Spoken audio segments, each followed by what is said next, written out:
Ugh, get off my dick. This is Taro Sakamoto. He's the best hitman around and the best of all time. The LeBron James of hitmen. All bad guys fear him and all hitmen look up to him. But one day, after walking to a 7-Eleven, Sakamoto meets a fine chick and falls in love. He retires from killing people, gets married, has a whole ass baby, and eventually, Sakamoto gets fat. That is the premise of the manga Sakamoto Days. Now, I know what y'all are thinking. Who wants a fat MC? Not me. I'm staying away from this manga. But let me tell y'all something.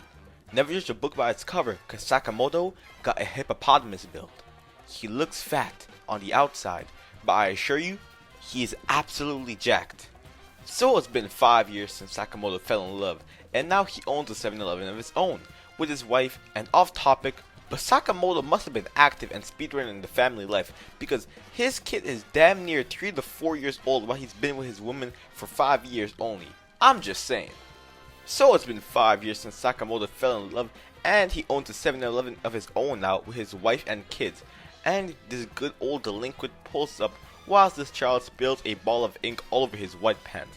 Now, he's about to squabble up with this kid, but then Sakamoto catches his punch and stabs him in the neck with a pen. So, that actually didn't happen. That was Sakamoto's thoughts. But then this aura farming dude pulls up and says exactly what Sakamoto was about to do. Pen to the neck, huh? Brutal way to kill someone.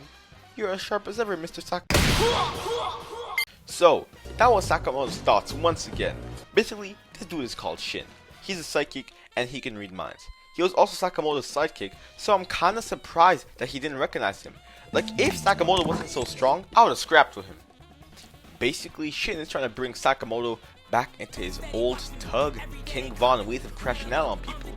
But Sakamoto refuses, so Shin decides to follow him to see what his days are like.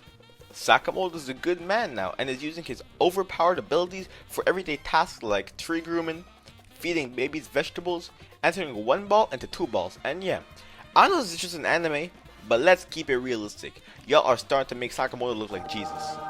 So, after observing all of Sakamoto's stuff, he realizes, this time I go? Sakamoto is low-key washed up. Or so he thinks so for now, but let's let him be delusional for a little bit. So he goes back to his car to drive away until he gets a call from the boss man. Basically, this John Wick lookalike boss man baits Shin into saying that Sakamoto is still alive. Now, Shin doesn't want to kill Sakamoto because he's low-key his idol and is Pookie. But the boss man starts yapping and demanding orders. I told you, Shin. This business leaves you. You don't leave the business. If you fail to kill Sakamoto, I will end your whole... Ugh, get off my dick. So after that interaction, we get a whole 2-minute scene of Shin just getting himself to the mentality to kill Sakamoto. And I haven't mentioned it before, so this is a good time, but this is one of the swaggiest animes I've seen in a while. It gives off an old school 90s anime vibes, probably because this shit is colored so uniquely, the art style matches mad well with it too. Like, they got actual lo-fi music playing in the background of the scene. It's just real swaggy, I just had to say that real quick. So the next day comes around, and Shin comes around the block to the 7-Eleven with the blicky, ready to shoot a motherfucker. He even had this shit planned out, like he was just gonna go there, have small talk, and try to sneak him. Hey Mr. Sakamoto, did I ever tell you that Geico offers 15% off all of our insurance? Say goodbye, motherfucker. Oh shit! And this shit looks like he's actually gonna... He spits out his gun into flex bullet. Now, if I'm Shin, I already know Sakamoto is him. But right then and there, I'm Shin myself. No shame whatsoever too.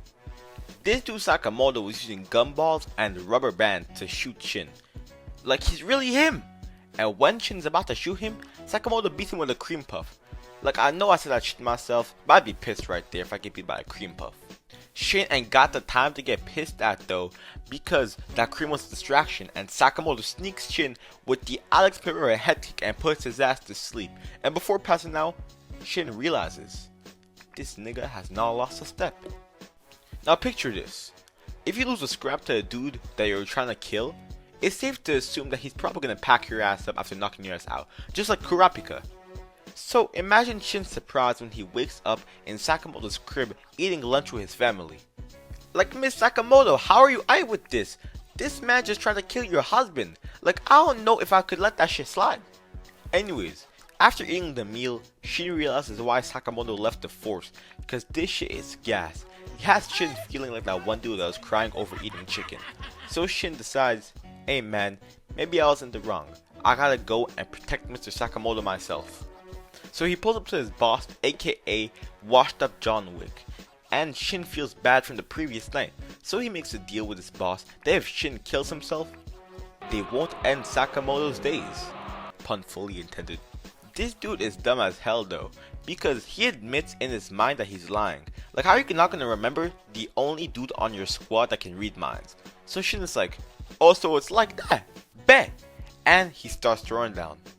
Now, Sakamoto made Shin look like a bum, but turns out Shin is tough too. He's smoking these guys with ease, like he slicer kicks some motherfucker, drops down like a bat and starts shooting up other people like he's really tough. They start getting pissed and are doing the absolute most, cause in no situation do you ever need a bazooka to end a dude. Eventually though, Shin gets bored because he's running out of ammo and gets caught lacking and shot in the leg. As soon as Shin's about to get blasted in the head, Sakamoto pulls up with the stun gun and knocks these dudes out, making it like a 2v30. And they still think they got a chance. Meanwhile, Sakamoto starts thinking, alright man, it's time to start ore farming.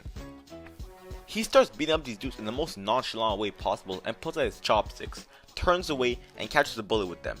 And if I'm that guy, yes, I'm packing it up. That's exactly when they should have realized that they lost. I'm handing in my 2-week resume right then and there and I'm dipping on site. He then stabbed 2 motherfuckers non-fatally with the same chopsticks and basically speed blitzes the rest of them. Now, Shin didn't realize before, but he most definitely knows that Mr. Sakamoto, what the hell did I just say? He most definitely knows that Mr. Sakamoto is as sharp as he was 5 years ago. So, Shin decides to do his due diligence and tell Mr. Sakamoto he's leaving. Mr. Sakamoto, thank you for everything. I'm gonna get out of this city. Move to Shibuya. New city, new me, you know what I'm saying? Don't go there before Halloween. Just come work for me. So, Sakamoto low-key gaslights Shin and forces him to work at a store. And it's low-key may be the method, like he saved his life so Shin owes him everything. So now Shin has got no choice but to be a good boy and work minimum wage. But hey man, it's alright, like Shin said, it beats his last job. That's about it for the first episode, and this shit really is fire. This anime got good swag and some crazy shit. Like, Sakamoto knocked out a dude with the fridge in the second episode, but I'm not gonna talk about that too much in case I make a video about it in the future. So yeah, I don't know how to end this video, so watch my new solo leveling vids and sub up chat.